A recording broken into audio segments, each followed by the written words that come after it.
Because your course lives in Canvas, we want to make sure that everything you build is built specifically into a module. That means assignments, pages, discussions, quizzes should all be nested in the module where the content lives. So for this example, whenever you want to build in a module, you choose the plus bar at the top of that module. Now it's going to ask you what you want to add, and from the drop-down menu you have a series of choices. If you have an external URL, if you have an external tool like a Google Doc, you can add it that way. I specifically am going to show you how to build assignments and pages in a later module in this self-paced course. So what we're going to do is I'm just going to build a discussion here. Notice I don't have any previous discussions built. If I had a discussion previously, it would appear here in the list. I'm creating a new one, so it's going to ask me for a name. I like to put little directives for my students, discuss, and then we're going to call this USOF size speech to the UN. All right. I like to indent anything under a text header at least one level. So I'm going to go ahead and change the indentation and add the item now. So you'll notice this is not a text header because the little icon is the discussion bubbles. Now, if I made a mistake, I can always change. I can press the three-dot menu and choose to edit. And maybe I want to call this discussion. Okay, now I'm going to update. To actually go in and populate the directions, I have to click on the item itself, and then I have to choose Edit.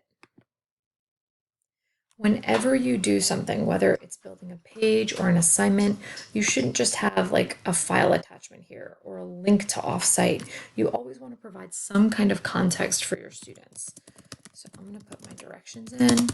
After reading Lala Yusuf size speech to the UN Youth Assembly, answer the following question. Okay. Complete sentences. All right, so now I'm going to center the question. All right, so from the drop-down menu, I can center. And I'm just going to put Q. The question is, find a piece of evidence to support the soft size thesis.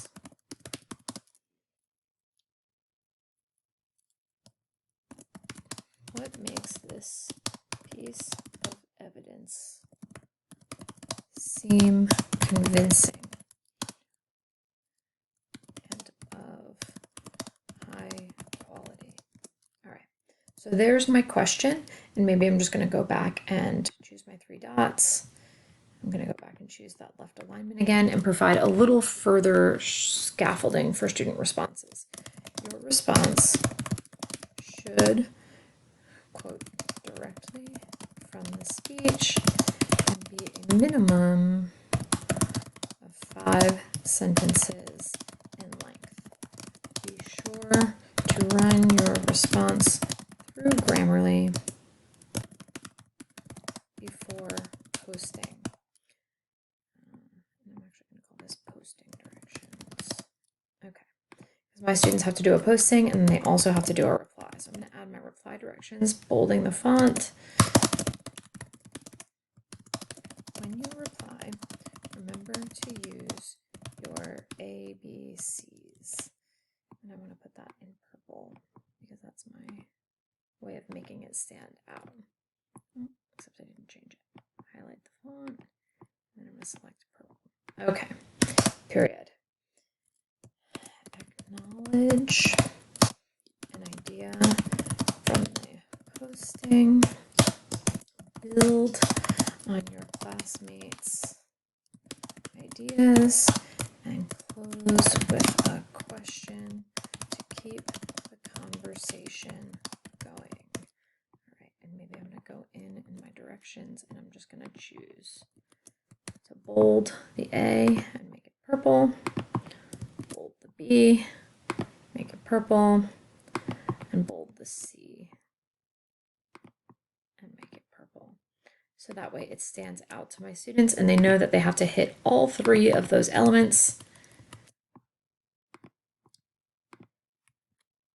to get 3 points. So say that's worth 3 points and their posting is worth 5 points. All right, so I have a due date that I like to add in here and a point value. So if they have to do it's 8 points and their due date, let's say, is September, I'm just gonna pick a day, September 10th, 2021. Okay. Now when I'm ready, I can select whether or not I want something to be graded. If you choose graded, then it will go in speed grader, which is really easy. Sometimes I like to say users must post before seeing replies, so they have to post their own before they can see what other people have done. I'm going to add my point value down here. And then I can choose who to assign it to and my due date.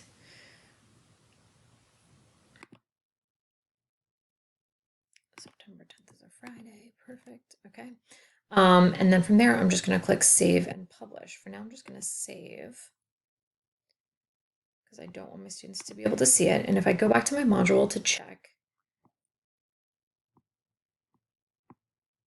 there's my discussion. So it's all built right in there and I've got it indented and it's clear and visible for my students.